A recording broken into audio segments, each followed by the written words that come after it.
होते जाएंगे। हमें अपने आप में स्थिर होने के लिए हमें संसार से विमुख होना पड़ेगा। इतना साधना सरल भी नहीं है। अगर आप लोग, विशेष निवेदन यही है कि आप लोग साधना में उतरिए। जो भी समय आप लोगों को मिल सके उसे साधना में आप लोग उतरिए, साधना करिए जरूर।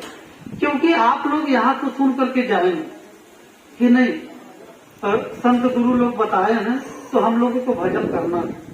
लेकिन आज यहाँ संकल्प लेकर के आप लोग जाएंगे, यहाँ आप लोग अपने मन में एक विश्वास लेकर के जाएंगे कि नहीं, मैं घर पर चलूंगा तो अब संतों के बताए हुए मार्ग पर चल करके मैं भजन करूंगा। लेकिन जब भजन में जाएंगे, बैठेंगे, जब भजन करना आपका ये मन प्रेरित करेगा, आपका ये दिल प्रेरित करेगा कि चलो भजन कर लें। गुरु जी ने बताया हम भजन करने के लिए, लेकिन ये मन क्या करेगा, चलो आज तो भोजन ज्यादा हो गया है, चलो आज सो लें, कल तो निश्चित ही भजन में बैठेंगे, निश्चित ही बैठेंगे। ये मन बहुत छलिया है। यही मन हमारा मित्र भी है और मन यही हमारा शत्रु है। हम लोगों को अहंकार की बूटी पिला करके हम लोगों को अपने जाल में फंसाए रहता है। हम लोगों को उसके जाल को समझना पड़ेगा।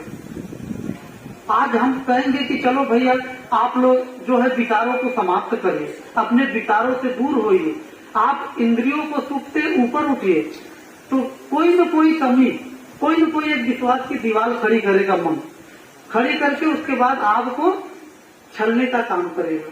तो ये मन, ई मन जोगी, ई मन भोगी, और ई मन देवी देवा, और ई मन उलट भयो बैरागी, और करे गुरु की सेवा। तो यही मन, इसी मन को मनाने की जरूरत है। मन की तरंग मार लो, बस हो गया भजन।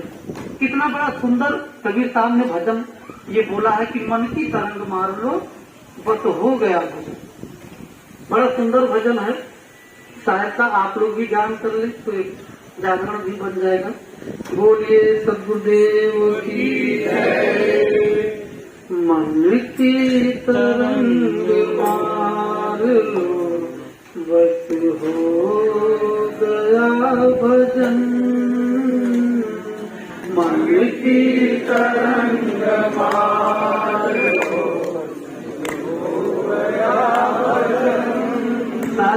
ये मन ही आवाज नहीं निकालने दे रहा है कि ये लोग आवाज निकालेंगे तो जाग जाएंगे। हाँ, थोड़ा सा वॉल्यूम बढ़ाइए आप। हाँ, लड़ाई झगड़े करना होता है, गाली गलौज देना पड़ता है। कितने लोग कहते हैं साहब जी जब गाते हैं तो गाने की इच्छा होती है, लेकिन शब्द जो है कि पूरा नहीं बोल पाते हैं। लेकिन एक बार गाली सुन लेते हैं लोग, एक बार किसी बुरे शब्द को सुन लेते हैं तो वो फिर वो भूलते नहीं।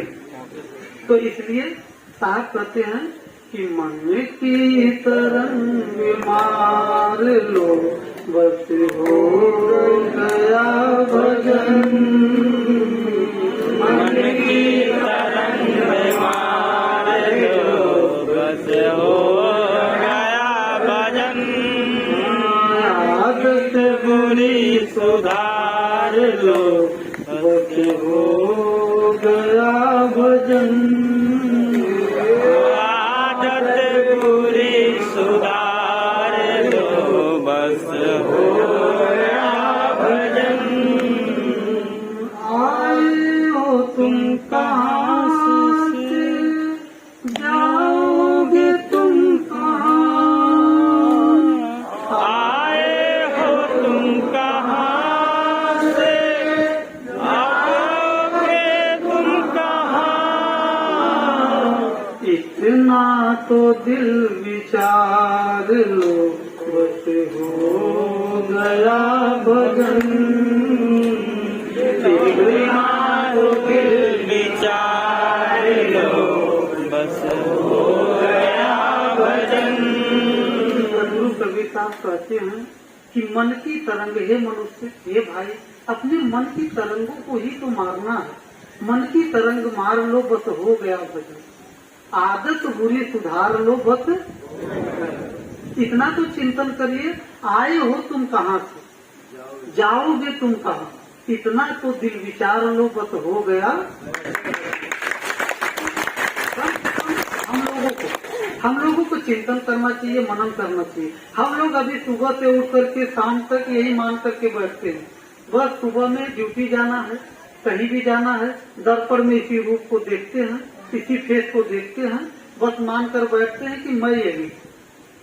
हम लोगों को ये सबसे बड़ी भूल है, हम लोगों को यही तो अज्ञानता है। हम लोगों को ये चिंतन, ये स्मरण होना चाहिए, मैं एक निर्मल शुद्ध आत्मा हूँ, मैं एक आनंदमय आत्मा हूँ। ये हम लोगों के जीवन में चिंतन होना चाहिए। और लेकिन हम लोग चिंतन क्या करके जाते हैं, मैं यही एक शरीर हूँ। हम लोग सुबह में दर्पण में देखते हैं, लेकिन वास्तव में हम लोग हमेशा स्मरण हम लोगों का ये होना चाहिए कि हम लोग एक शुद्ध चेतन आत्मा, हम लोग एक आनंदमय आत्मा है। जब ये हमारा चिंतन बना रहेगा तो फिर हम अज्ञानता के रास्ते पे नहीं जा सकते, अंधकार के रास्ते पर नहीं चल सकते। और गुरु ही, संत गुरु ही होते हैं जो कि हमें अंधकार से प्रकाश में ले जाने वाले हैं। इसीलिए गुरु की बड़ी महत्व है। और गुरु ही हमें तो भव, बिना गुरु का किसी का कल्याण नहीं हो सकता है। सदगुरु कबीर साहब भी कहें कि राम के से को बड़ा तीनों तो गुरु के, और तीन लोग की वे धनी और गुरु आगे आधे। एक नहीं दो गुरु की, भगवान राम भी भगवान कृष्ण भी, एक नहीं दो गुरु की। तो हम लोगों को यह स्मरण होना चाहिए, चिंतन होना चाहिए, हमें अपने जीवन में, हम अपने जीवन में शांति कैसे है, हमारे जीवन में निर्मलता कैसे है। हम लोग जब तक इस विषय विकारों से हम लोग दूर नहीं होंगे, हम लोग इस अज्ञानता से ऊपर नहीं उठेंगे, तब तक हमारे जीवन में निर्मलता नहीं आ सकती। तो इसलिए हम लोगों को स्मरण करना चाहिए, अपने सूरत को हम लोगों को जगाना चाहिए। हमें अपने सूरत को अपने शब्द रूपी आत्मा में हमें स्थिर करने की जरूरत है, और तभी हमें परम शांति मिल सकता है कि हम अपने स्वरूप को जो प्राप्त करेंगे। अपने आत्मा ही परमात्मा का दीदार कराएगी। आत्मा ही जो आपके अंदर सूक्ष्म गुरु, जिसे हम लोग चेतन आत्मा कहते हैं, यही आत्मा ही आपको परमात्मा का दीदार कराता है। तो आत्मा का हमेशा निरंतर हम लोगों को भजन करना चाहिए, साधन करना चाहिए।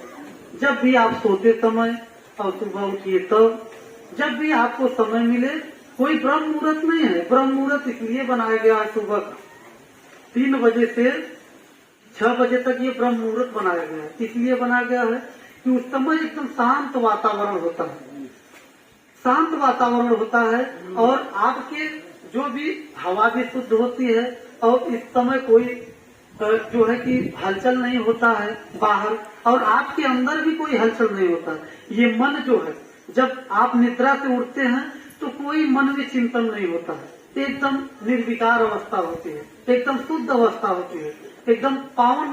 ये आत्मा जो ये मन है एकदम पावन हो जाती है। उस समय साधना करने से हमारा मन एकाग्र होता है, इसलिए उसे ब्रह्म मुहूर्त कहा गया। लेकिन जब भी साधना, सदगुरु कबीर साहब कहते हैं कि जब भी तुम्हारा सूरत लग जाए, जब भी तुम्हारा ध्यान लग जाए, जब भी ये सूरत शब्द में लग जाए, तभी ब्रह्म मुहूर्त है, तभी ब्रह्म मुहूर्त।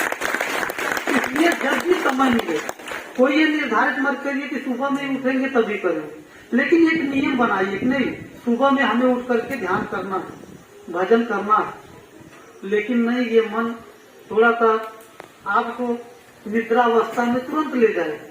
भजन का जहाँ चिंतन करेंगे तुरंत निद्रावस्था में ले जाएगा। लेकिन अगर ये चिंतन हो कि सो करके भोर में उठेंगे तो टेलीविजन मूवी देखेंगे, तो देखिए ये मन सोने नहीं देगा, सोने नहीं देगा, तुरंत टेलीविजन चालू हो जाएगा, सोने ही नहीं देगा। लेकिन भजन करने का अगर उद्देश्य हो तो फिर ये मन फुला देगा। तो आप लोग, ये आप लोगों का भी परम सौभाग्य है कि गुरु का सानिध्य मिला। तो आप लोग भी अपने जीवन में निर्मलता, पवित्रता ला करके आप लोग हमेशा ये स्मरण हो कि गुरु के बताए हुए मार्ग पर जब आप लोग चलेंगे, तभी आपके आत्मा का कल्याण हो सकता है, आपके जीवन का कल्याण हो सकता है, तभी जब आप गुरु के बताए हुए मार्ग पर चलेंगे। नहीं तो आप लोग यहाँ आए हैं, एक मजबूरी ये है कि नहीं, साहब जी भी सोचेंगे, भक्त समाज क्या सोचेंगे कि हम गुरु के शरण में हैं और आश्रम पर नहीं चल रहे हैं। ऐसा उद्देश्य बना करके न आए कि चलो भोजन करना है और 2-3 घंटे साधु लोग कुछ न कुछ बताएंगे, सुन करके फिर उसके बाद चल देना है। हाँ, तो ये नहीं, ये आप अपने जीवन में जब तक सत्संग को धारण नहीं करेंगे, जब तक उसे अपने आंतरिक सत्संग आंतरिक अपने हृदय में उतारेंगे नहीं, तब तक इस सत्संग को सुनने का कोई लाभ नहीं मिलेगा।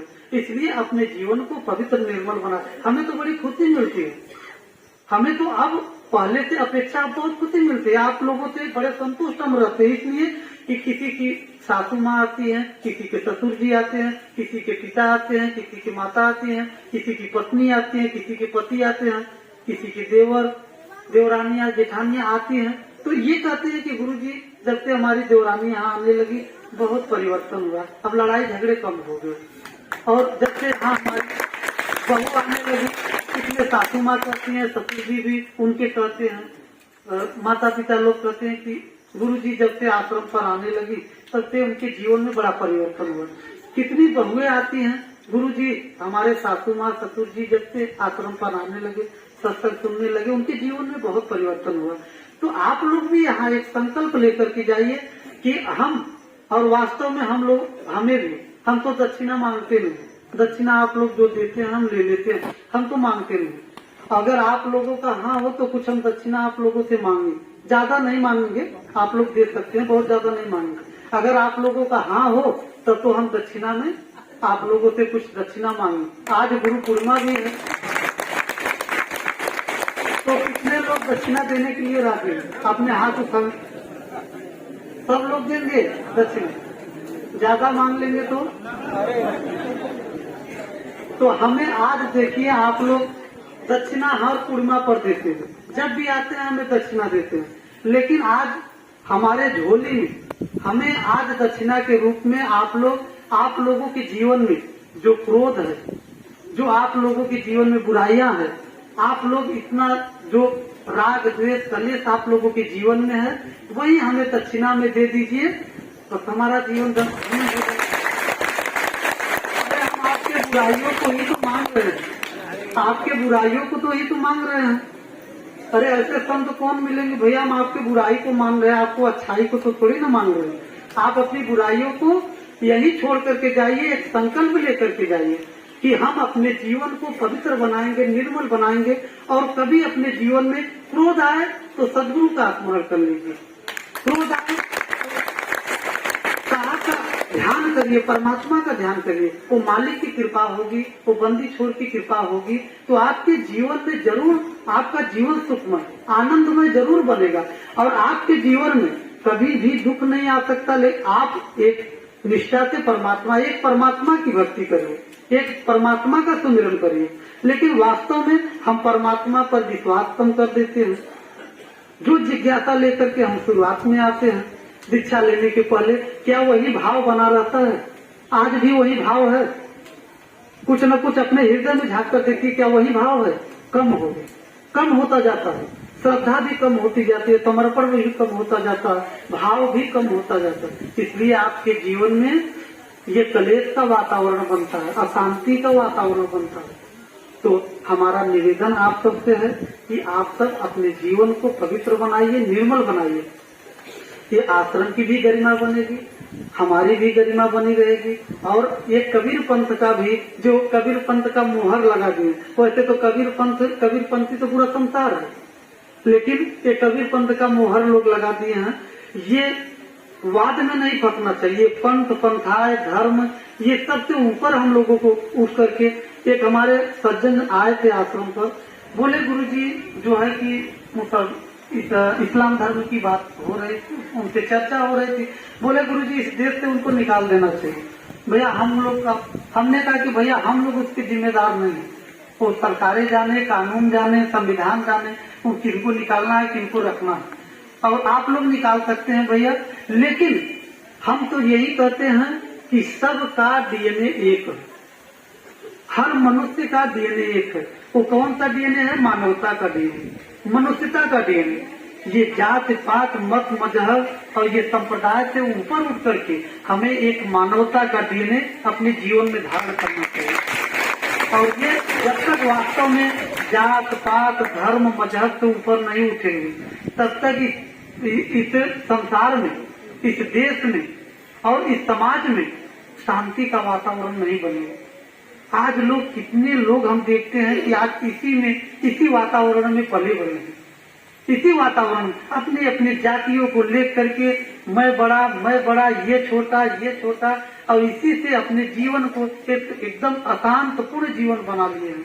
हम लोग तो हमें खूब याद है कि इंटर तक साथ हम पढ़ते थे, राजनीति से कौन मुख्यमंत्री हुआ, कौन विधायक हुआ, कौन सांसद हुआ, कोई पता ही नहीं रहता था, कोई पता नहीं। लेकिन आज छोटे छोटे बच्चे इतना इंटरेस्ट ले रहे हैं राजनीति में, और राजनीति ही हमें अलगाववाद की पाठ पढ़ा रहा है। इससे ऊपर उठ करके बस हम तो यही निवेदन करते हैं, चाहे कोई भी इलेक्शन हो, प्रधानी का हो, कोई भी, बस वोट दिए, बस समाप्त। उसके बाद कौन किसको दिया, कौन नहीं दिया, ये सब अपने जीवन में नहीं रखना चाहिए कि हमें ये वोट नहीं दिया। आज कितने जगह लड़ाई, राग द्वेष कलेश हो रहा है, कहीं कहीं ऐसे कत्लेआम हो जा रहा है, खून खराबे हो रहे हैं।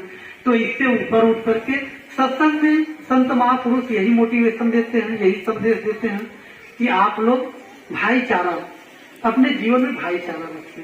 जो समाज की व्यवस्था बनी है, उस समाज की व्यवस्था को बना करके आप लोग रखिए, और अपने परिवार में एक प्रेम का वातावरण बना करके रखिए। और अब शब्द ऐसे बढ़ाते जाएंगे तो बढ़ता जाएगा, और आप लोग भी अंदर ही अंदर गुस्सा होते होंगे, फिर बंद करते गुरु जी को, फिर उसके बाद भोजन प्रसाद होता, और अपने अपने घर चलते चलिए। धन्यवाद है, परमात्मा की कृपा होगी, सदगुरु की कृपा है कि आप लोगों के जीवन में सुख शांति हो, आप लोगों का भजन साधन संपन्न हो, यही हमारा निवेदन है। और सबसे जरूरी हम माताओं बहनों से निवेदन करेंगे, आप लोगों के लिए हम ज्यादा फोकस इसलिए करते हैं कि आप लोग ही घर की लक्ष्मी है।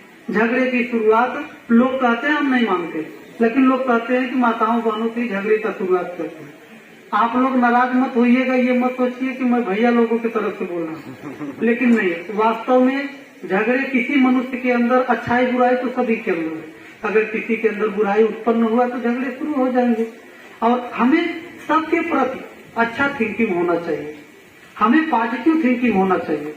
और जब हमारा थिंकिंग जब पॉजिटिव होगा तभी हमारे जीवन में शांति आएगी। इसलिए हम एक दूसरे के लिए सुखदायी बने, एक दूसरे के लिए, किसी के लिए बुरा न सोचे। तो अब देखिए, ये जो है अल्टीमेटम मिल गया, ये आरती आ गया है, अब काफी समय भी हो चुका है। अभी आरती पूजा में एक बार आप लोग, जैसे आरती कितने भक्त लोग कहते हैं साहब जी हम लोग आते हैं तो कम से कम ये आरती नहीं कर पाते हैं, लेकिन आप लोग ऐसे देखिए, एक मर्यादा, एक सिस्टम से आप लोग अगर करेंगे तो हमें भी खुशी मिलेगी। जो भी अन्य आप लोगों के आश्रम से नहीं जुड़े हैं, जो प्रेम लेकर के आते हैं आप लोगों के आश्रम पर, तो ये भी सोचे कि नहीं, भक्त समाज एक सिस्टम से, एक मर्यादा में रह करके, एक अनुशासन में रह करके यहाँ आश्रम पर रहते हैं, आते हैं। आप लोग ऐसे जैसे आरती तो करेंगे, आप लोग आरती करते हैं, लाइन लगा करके आप लोग आते हैं, अरे आराम से आइए। आप लोग ऐसे इतना ढकेला करते हैं, इतना आगे पीछे लोगों को करते हैं कि ये होता है कि बस करके भोजन होगा, आरती के बाद ही होगा।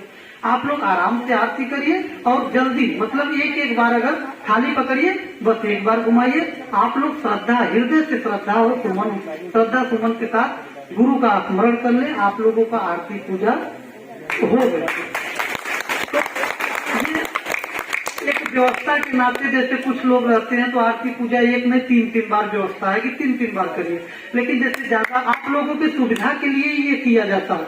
कभी आप लोग अपने हृदय में मत दुख मानिए कि ये आरती नहीं होता, आरती नहीं होता। एक बार बस पकड़िए, आरती करिए, बस तुरंत निकलते जाइए, और ये नहीं बस तुरंत पीछे पकड़ाते जाइए आरती और करते हुए निकल जाइए आप।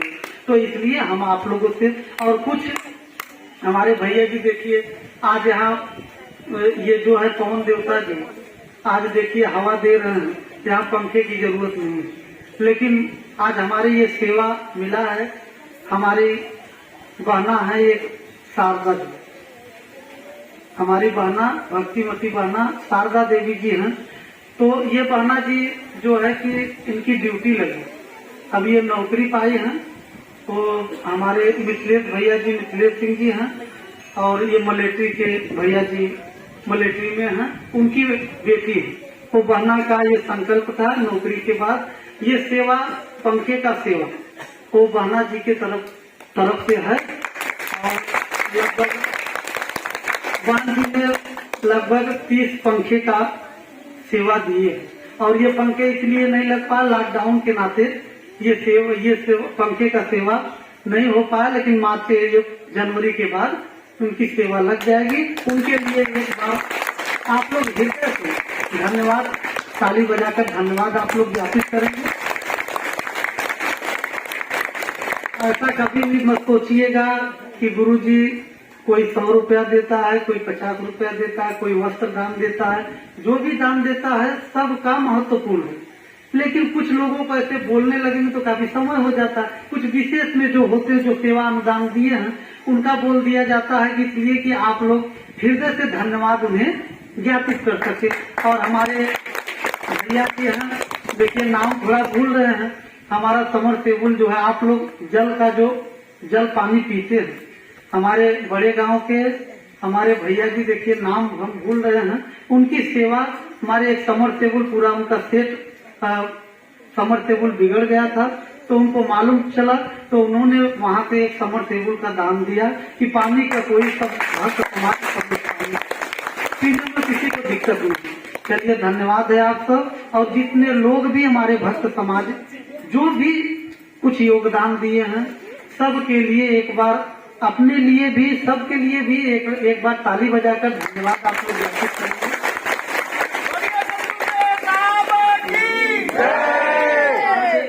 विशेष रूप से आपके भक्ति से तो नहीं जुड़े हैं, उनके लिए तो विशेष रूप से हम आप लोगों को उनके लिए धन्यवाद आप लोग हृदय से दीजिएगा, क्योंकि हमारे ऐसे 7 भैया लोग हैं जो कि आपके भक्ति से नहीं जुड़े, लेकिन उनका अनुदान, उनका सेवा कुछ आपके आश्रम पर सेवा लगा हुआ है।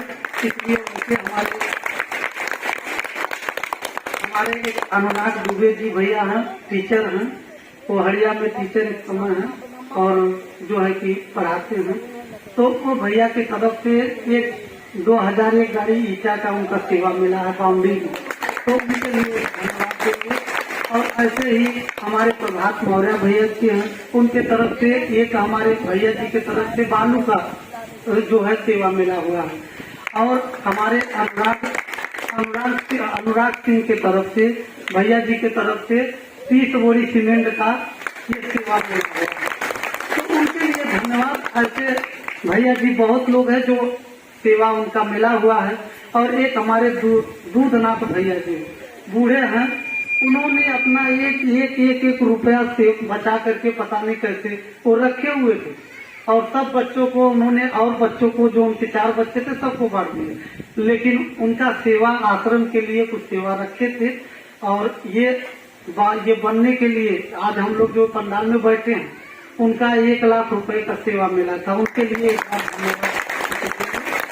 तो ऐसा अपने हृदय में मत, हम सबके लिए उतना ही प्रेम है, उतना ही प्यार है, लेकिन आप लोग ये कभी हृदय में मत लाइएगा, ये कभी चिंतन मत करिएगा कि साहब जो है पैसे वालों का केवल बोलते, ऐसा हृदय में उनके धन्यवाद देने के लिए आप लोगों के लिए हम सबके लिए उतना प्यार करते हैं। जिस दिन कोई भक्त अगर ये कह देगा कि गुरु जी भेदभाव करते हैं, उसी दिन ये भेद उतार कर रख करके कहीं निकल जाएंगे।